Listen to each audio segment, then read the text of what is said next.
the gold standard is because to him, Super Marco performed better than him this regular season. Well, this is an opportunity for him to break that dream of his na parang kahit Yeah. paano talagang mapatunayan niya that this Grabe or naman. he is one of the reasons why Fnatic Onyx Philippines was able to perform this good this season. And here they go on the blue side. I like this Khalid ban na nagmumula sa kupunan ng Fnatic Onyx. Mainly because alam natin na si Flap TZ ay napakalakas na Khalid player. Isa ito sa mga dati pa niyang ginagamit. Kahit nung hindi pa masyadong uso yung Khalid, ginagamit na ito ni Flap TZ. Yeah. Kaya hindi malayong comfort nito. At agarang nilabas ang Fanny ni King Kong. Wow. Yeah, and with this funny pick, open naman yung Cho, yung Julian, yung yun lang iniisip ko. Cho, pwede pa din naman mag-Vex sana, pero super early if they choose to do that now. Because in a way, mawawala yung mga flex factor na nung umpisa pa lang binabanggit na natin because naban yung Edith, naban yung Ruby even. And yung first key to victory natin ay i-flex mo yung versatility ng gold laner mo. Oh, that's true. At in terms of versatility in the gold lane, marami naman tayong choices ngayon. In fact, you could see fighters. May mga mages tayo at meron din tayo mga traditional na marksman. But in terms of fighters, no, natanggal na yung isa sa pinaka-popular na fighter gold lane. Ito yung nalaman ni Ruby. Pero hindi na malayo nga traditional na marksman ang ating makita, pero hindi. Super Marco going in with the magic type na gold laner. Alam mo, nung una, iniisip ko nga, parang pwede sana yung Julian kasi ginagamit din naman ni Fu yun Yeah. sa mid lane. And it's also a possibility para kay Kyle TZ kasi madalas din naman niya gamitin yan. But Hylos is somewhat still a flexible hero na hinahanap nga dun sa versatility aspect with the Infinix keys to victory. And Harith has proven to be a good matchup against most of the gold laners unless mag-pick up ng Lunox dito ang Fnatic Onyx Philippines. One, that Kelra is also accustomed to using. Maganda Lunox Cho, parang yun yung naisip kong pwedeng piliin ng Fnatic Onyx as early as now. Wow. Cho yung isa. Kinuha na nga nila ang Cho, isa sa mga magandang ipare sa isang Fanny if you want to pick off one member at a time. Pero mukhang kukuha din sila ng Aurora na pang maagang sagot sa mga assassin na pwedeng ilabas ni Falcons AP Bren. Pero let's take note, wala pang jungle pick Yeah. ang Falcons AP Bren. Pwedeng puruhan ng Fnatic Onyx ito sa banning phase. Which I think is something that they will do considering that we're talking about Kyle TZ week 1 into the MPL. Nasasabi natin na for most of the junglers, number 1, top 1 nila si Kyle TZ. So, kailangan mong isuffocate yung jungler like Kyle TZ. Tsaka ang dami pang options eh. Meron kang Julian, Ling, Hayabusa, Nolan. nung Nolan. So at least at some point in time, may magagamit at magagamit pa rin si Kyle TZ as of the moment. Meanwhile, kung sisilipin mo yung aspect in terms of the EXP laner, na naman, yung Alpha, tinanggal na talaga nila completely. So wala sa utak nila yung gagamit si Kyle ng Assassin. We're gonna have to limit it as far as we can. And it's a possibility na, mag-Julian sila or other assassins involved. Yeah, and alam mo, the thing about this other assassin is we're going up against King Kong's Fanny. We know how King Kong performs kapag gamit niya yung hero na to. So definitely, kailangan ng Falcons AP Bren na maging one step ahead. Kailangan, in a way, mapigilan nila yung pag-arangkada ni King Kong. At bukod sa pagpigil kay King Kong, kailangan din nila mag-ingat kay Brusco, no? Dahil in terms of gameplay sa Cho, si Brusco yung isa sa mga pinakamahilig talagang umangat. Ito yung tipo na kahit delikado magbigay ng vision, alam niyang kaya niyang gumawa ng play at alam niyang kayang may humabol. If there's one hero na kaya talagang humabol, it's going to be the Fanny. Most of the time kapag magaling yung Fanny player mo, ay kaya ka talagang tulungan kahit kasan pumunta. At napaka-importante niyan para sa current lineup na meron ang Fnatic Onyx. These are some of the stats na meron ang gagamitin na heroes ng ating dalawang mid laners. KDA, Super Friends has that advantage with 12 to 4.73. But when you take a look at the kill participation, just like whenever you use a Faramis, parte ka talaga ng lahat ng laban, leading to the 80% kill participation. And grabe, no? 3/4 for sure yung 75% na to ni Few. But then this Grok coming from Ogwen, we're not sure if mapupunta to sa Rome or XP. But then, Palitan pa rin. with the history na meron yung FCAP, usually si Flap na yung hahawak ng Hylos. But then for FNOP, pwede pa naman silang pumili ng... Arlot. Yeah, Arlot. May Arlot pa dito si Kirk in case As gusto Lord. niyang kunin.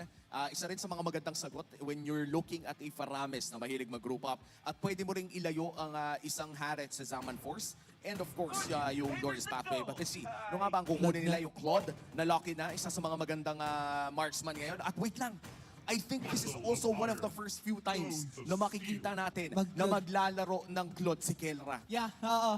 Parang for the majority of times, we've never seen Kelra play Claude. But then since he is the gold standard, we're not sure. Pero alam mo, interesting to me na makita kung yung Gatot and Cho na to, combination, because again, similar to the Grok Hylos combo, hindi natin alam kung sino ang mapupunta sa anong linya. But then now, Nolan, Grabe yung crowd control Yeah. na meron dito ang Fnatic, men. Tapos itong Kelra Claude na to, no, ito yung comfort pick niya during their MSC 2021 Championship. Pero parang bahagyang nawala. But this time around, nagbabalik na. And napaka-importante pa ng game na to for them na kapag nanalo sila sa match na to, matik sila na ang may hawak ng immortal run record sa MPL. yeah, grabe. Yung 12-0 on its own is an immortal record, but to be able to extend that even in the face of the current world champions. That's such a big thing for the Super Family. But then looking at the draft, no, I would say similar to what we have been mentioning kanina, kailangang mag-ingat ng FCAP doon sa possibility and threat ng Fanny ni King Kong as well as doon sa pangmamama ni Brusco, because we all know yung tendency ni Brusco when he uses the Cho, nasa harap siya, wala siyang pake kung mamatay siya as long as he gives his teammates the space. Sagutan ang dalawang kupunan dito. Dalawang Brusco sa Falcons AP, Bren with the Grok and the Hylos. Pero isang Brusco man lang sa Fnatic Onyx Philippines ang kailangan. Doble naman ang pressure. Casters, pasok. The pressure is on for the battle between the two titans. Gale Season 14, we have Fnatic Onyx Philippines laban sa Falcons AP Bren. Nararamdaman mo na ba ang malupit ang aksyon na masasaksihan natin? Kasi sa nagiging lineup nila, parang may similarity siya sa naging first series natin na merong isang way para harap-harapan face-to-face yung magiging laban. Pero may option din sila na dalhin talaga sa malaliman. Oo. And by the way, papakilala muna ulit kami, Brigida and Athena nga pala yung mga kasama para sa match number 2. Game 1 pa lang naman po. Pero sa mga pangyayari na kanina diniscuss ng ating panel sa Infinix Game Tambayan ay marami-rami rin naman pros and cons. Starting it off with Fnatic Onyx Philippines na hawakan nga or pinahawak kay King Kong yung Fanny niya. First pick Fanny. Oo, meron lang slight advantage dito Falcons AP Bren pagdating doon sa nakita natin na head-to-head ng lineup. Probably also because rin yung presence nga ng Hylos ngayon pa lang ay nakikita na natin. Oh! Pero ramdam mo na ba Wow! kung gaano pa-agresibo ngayon ang Fnatic Onyx? Mukhang si Few pa nga ang mauunang mahanap dito ni King Kong. A great start para dito sa kanyang Fanny. Ayan na naman yung tanong, gaano po ba ka-aggressive? Sagot na naman ng King Kong, yes. Ayan na naman, Few will be the first blood na makuha agad ang Fnatic Onyx Philippines. Kanina may kataasan katulad nga sa stats, yung survivability potential para sa Falcons AP Bren. Oo. Ini-eliminate agad yung ng Fnatic Onyx as early as 1 minute into the game. Oo. And imagine sobrang laking bagay ng ganon kasi tingnan mo yung mga paglalalim niya. Oo, tsaka hindi pa naman daw kasi level 4. Wala Si pa. Few, sulitin na natin itong pagkakataon na to na mukhang kung ikaw si King Kong ay kailangan talaga na mahanap po ng paulit-ulit yung ganoong mga targets. Kapag hindi na isa katuparan dito ng Falcons AP Bren yung possible advantage nila sa early game, magiging super reliant nila dun sa mga reactive na Oo. plays, yung pagka-counter na lang nila sa Fnatic Onyx na only playmaking capabilities. Pero dito naman sa top lane si Kenra! Mukhang nahanap siya doon ni Kyle TZ and ni Super Marco. Sabi mo kasi super play. Ngayon, kila Super Marco na linya agad yung mabibigyan. Ang ganda nung somehow trade-off doon ng Falcons AP Bren. Medyo natagalan pero nandun pa rin yung idea. And that's onto the gold lane pa. Crucial lane. Ngayon, Claude pa yun, imagine. Pero yung turtle ay makukuha ng Fnatic Onyx Philippines. So nandun pa rin yung presence sa kailangan. Early pa lang, talagang bumomba na agad yung Fanny na to. Oh, so yung atensyon natin ngayon, no, kung ikaw yung nasa side ng Fnatic Onyx, parang nakasentro ka dun sa jungle nila, Oo. paano nila i-activate yung early, yung aggression. Pero for Falcons AP Bren, paano nila i-capitalize yung advantage ng Harith gold lane? Nawak-hawak ngayon ni Super Marco kontra kay Kenra. Pero balik muna tayo dito, pagkakakitaan na naman. At ayun na nga, talagang tamang invest sa kung ano yung strengths mo in this particular point ng laro. Exactly. Sa dami ng pwede nating subukan dito, pero ito muna yung kailangan. 63% ang bumoto para sa Fnatic Onyx, habang 37% para sa World Champion na Falcons AP Bren naman. Wow. Okay, medyo malaki yung difference pagdating sa community prediction natin. Pero dito, hindi naman sobrang laki pa ng difference. 1-1 yung kill score. Pero Brigida, para dito sa Fnatic Onyx Philippines naman kasi, ang daming kailangan bantay ni King Kong, hindi na lang yung pick-off. Pati yung magiging macro nila is everything for this round. Yeah, kaya nakikita mo talaga kung saan siya nakakapunta. Pero ganun-ganun lamang ang pagkaka-force out ng Tempest of Blades para rito kay Kyle TZ. Grabe dito, kung hindi man si few ang hahanapin ni King Kong. Gusto niya yata tapatan talaga ng jungle to jungle. Si Kyle na mismo, no? At ngayon nakikita rin natin yung slight gante. Pero may Purify, remember si Super Marco. Pwedeng go signal maya-maya muli. Dito ng Fnatic Onyx Philippines yan. But to me, everything talaga magpo-fall down sa responsibility ni Brusco sa mga pick-off at pwedeng sipain.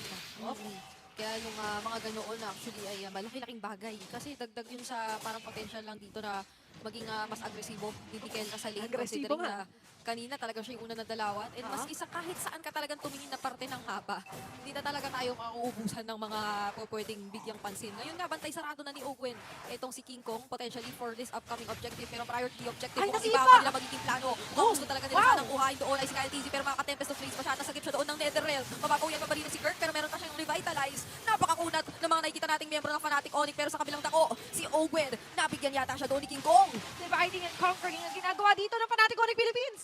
Kahit di na natin rinignan yung off-cam kill, pero nasulat din yung pagbababa doon nila Brusco. That's going to be 2 pick-offs na nagawa sa magkabilang dulo ng mapa, Brigida. So Oo. ngayon para sa Fnatic Onyx Philippines, they're giving their undivided attention. Para naman sa Falcons AV Brand, nadi-divide naman yung kanilang attention. Tsaka for some reason kasi Fnatic Onyx, kahit pa i-attempt, i-prolong ng Falcons AP brand yung laban kasi may Netherrealm naman sila, meron naman silang angking kakunatan. Oo. Pero kasi napakakunat din ng mga members ng Fnatic Onyx, particularly Kirk. So natagalan niya lahat ng sunod. yun. And speaking of kunat, gaano nga Ay, makabilis sinalubong! ang pagpapabagsak dito kay Super Marco na para bang wala nang tatakbuhan. Sa unforced nakapailalim siya doon sa Frigid Glacier. Hindi naman naubos yung lupa, pero nagyelo kasi yung lupa doon, Brigida. Medyo nadulas na nga lang din si Super Marco. And Kelra on to the top will enjoy talaga kasi nabibigyan ng espasyo. Nandiyan naman yung attempt ni Owen na kahit paano i-delay, kaso may namumong tension, may nagtatagong Brusco doon sa top lane, ha? Oo. At may nakaabang na Super Friends. Dinidelay ni Owen yung wave, which is quite a smart thing to do.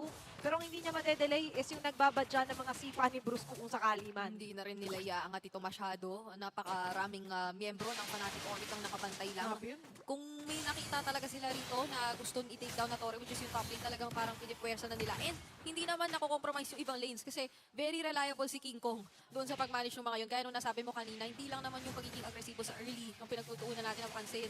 Hindi rin nakakahanap ng traits across the map ng Falcons AP brand kasi Why? nakaata si King Kong na bantayan yun. Tsaka isa pa dito si Super Prince. For me, ang Aurora hindi na lang siya pang anti-assassin talaga. Anti-aggressive heroes, players talaga to. Kasi talagang hindi lang yung ulo mo ilalamig. Lalamig din yung uniform formation sana. Katulad niya, sobrang spammable. Tapos may sinipa na naman dito kabilang banda. Tempest of Blades, mabubuhay pa naman si Kyle TZ. Pero hindi rin yata ipapalag muna ng Falcons AP Si Kirk. brand. Pero sabi ni Kirk, hindi, gusto ko talagang suburin ito. Wala na siyang Tempest of Blades at Finch Boys out. Ngayon naman, Super Frill, makaka-flicker out at grabe yung latag doon. Pagkatapos makaligtas at makareposition, binagsakan na lang si Ogwen. And imagine lahat ng yan nangyayari. With Super Prince, Kirk, and Brusco, yung inaasahan nating 4 damage dealers si Kiko at si Kelra, hindi pa nga sumasama. Oo. So, just imagine, what more pag sumama pa sila. Diba, sinasaglit ng ibang mga members yung pick-up dito sa Falcons AP Brand. Meaning, na doon pa lang medyo nagkakaroon ng tilt onto the balance. Matchup pa lang. Di maramis ka man. Pero sumasapat na yung damage yung tatlo alone. What more kapag nag-5-on-5 na? Which is currently going to happen na nga ba dito, Turtle? Pero retribution muna para rito kay King Kong. Yun ang magiging priority ng Fnatic Onyx at this point. At hindi yata muna mangyayari ang ating tinatanong na pagkakakita Wala ng muna. lahat-lahat. Kasi kapag ka nangyari yun ay talagang ibig sabihin all out brawl na. Kapag ka nangyari yun, ibig sabihin wala nang no choice na talagang napuwersa na. Pero kasi at this point, medyo hawak pa naman ng Falcons AP rin yung mapa nila. Kaya kahit pa papaano. naman. Kailangan na lang nila talaga ngayon ng magandang timing and layering. Pero sa ngayon, hindi sila pinagle-layer up ng Fnatic Onyx Philippines. And looking at this one, kahit si Brusco, tingnan mo ganyan, nakatayo sa damo. Ang dami niyang kailangan i-considera. Katulad nga ng mga panghuhuli, pagbabantay dito kay Kyle TZ. Saan nga ba yung pwede maging entry point ni Hylos or ni Flap TZ? Pero sa ngayon, Brigida is para sa Falcons AP brand, they're taking their time and good things comes to those who wait. Kaso ganun din yung ginagawa ng Fnatic Onyx Philippines. They're waiting for the perfect opportunity. Pero when is that opportunity coming in? Yep. Marami silang ways talaga na i-force na lang yung opportunity na yun. If not starting from Kirk, hindi naman necessarily Avatar of Guardian. Pwede lang talagang bumarap siya at magpakakunat. Pero mukhang Avatar of Ay, Guardian yun ang na! magiging panimula nila. Frigid Glacier na ilatag na rin. Si Flap lang naman ang nahuli. Pero grabe naman yung damage mula kay King Kong. Taking down Flap TZ. Ilalaban natin Babalik ito pa. ng Falcons AP Brain. Pero makaka-double kill doon sa likod si King Kong. At Kasipa! dito naman ay masisipa si Kyle TZ giving him a triple. Tatlo ang tutumba para sa Falcons AP Brain. Sa pagpasok doon ni King Kong, ay talaga naman nagbabadya na naman ang King of the Jungle with his triple kill. At ngayon, Falcons, AP, Brent, tila ba sila yung nahihilo, nalilito, pero dapat di sila malito. Ngayon, they're out of options sa ganong klase na sitwasyon. Pero ano nga ba yung next option for them? Ito naman yung pagsasama-sama, hindi man nila madaan sa kakunatan, daanin muna natin sa mga segwayan. Pero hindi rin nila magawa sa ngayon kasi sinasarado nila Kelra at King Kong yung option na yun. Oo, sila yung angat ng angat dito ng mga waves. And nasa point na tayo na tutukapit na lang talagang Falcons AP Brand dito sa mid lane turret nila kasi hindi pa pwedeng mawalan ng access si Kyle TZ maski doon sa kanyang purple buff. Kasi yun na yung literal na magiging punto or magiging senyales para sa Fnatic Onyx na talagang magmatapang na lang pero wild charge Wow. doon na i-commit ni Ogwen. Pero may BMI pa naman na natitira for Kelra para makaligtas siya. At with this Lord secured ay baka ito na nga ang pagkakataon nila na talagang paliitin na ng sobra yung mapa ng FCAP. Mas lumilinis ngayon na nagiging galaw ng Fnatic Onyx Philippines. Even Kelra, di ba? Hindi pa nga na-broke down yung Purify niya, by the way. And for me, isa talaga sa bumubuhat, nagbibigay ng sobrang laking sakit ng ulo sa Falcons AP Brand, yung ginagawa nitong dalawa, ni Kirk at ni Brusco.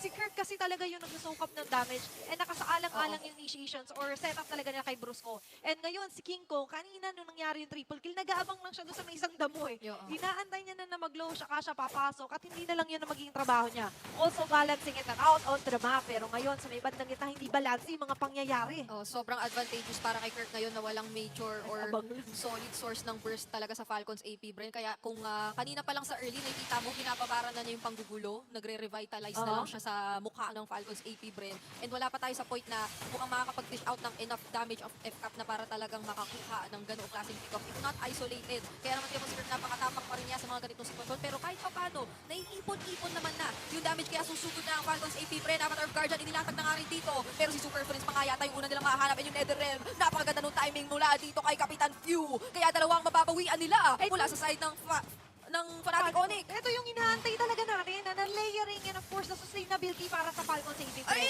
Pag nagsama-sama nga lang sila, yun yung kalakasan. Pero pag may naligaw na isa, yun naman yung gusto ni King Kong.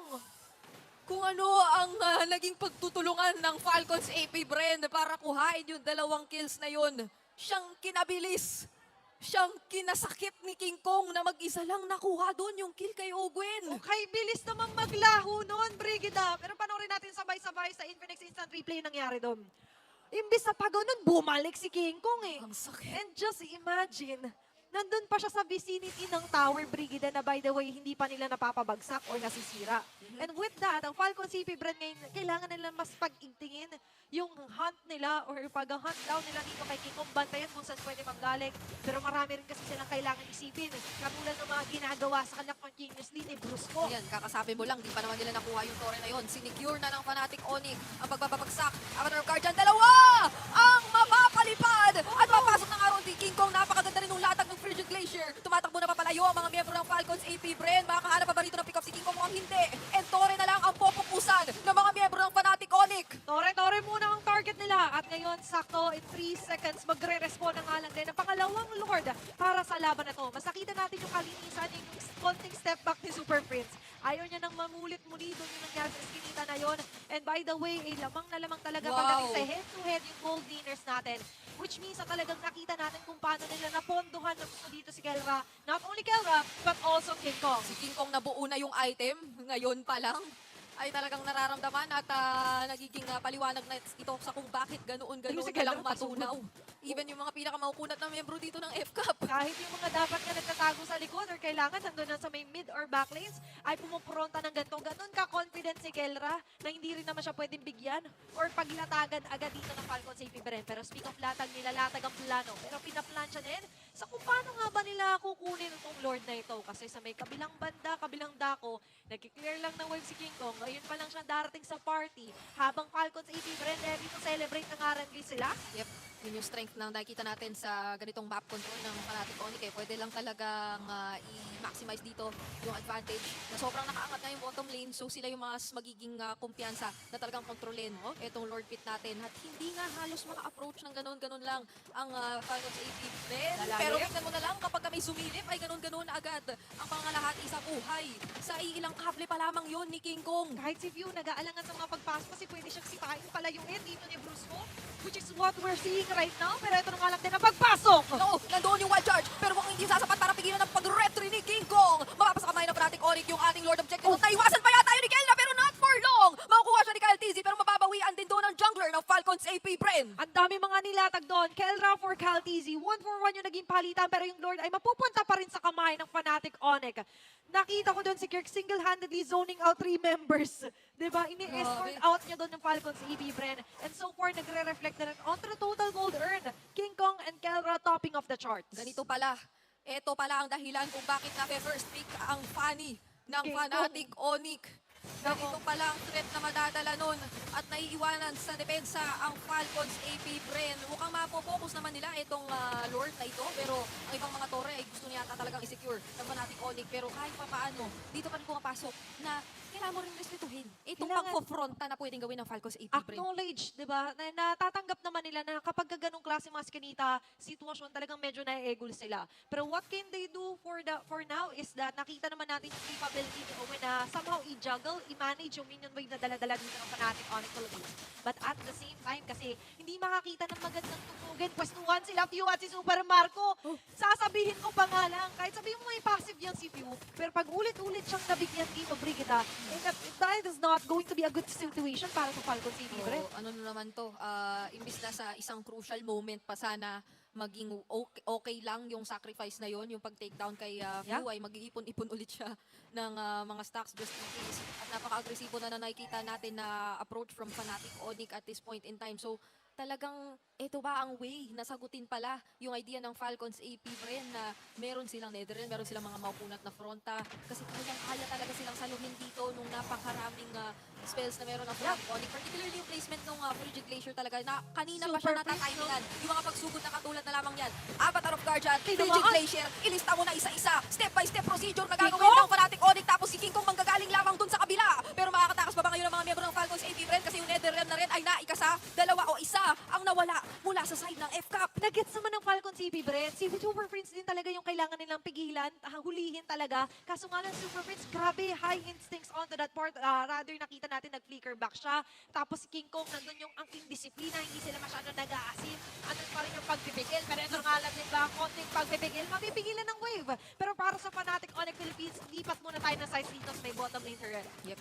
So nakikita na natin no, nagpi-piece together na rito yung idea ng Fnatic Onyx. Surprisingly na parang hindi sila yung pinakauna lagi na Hindi. nagsisimula.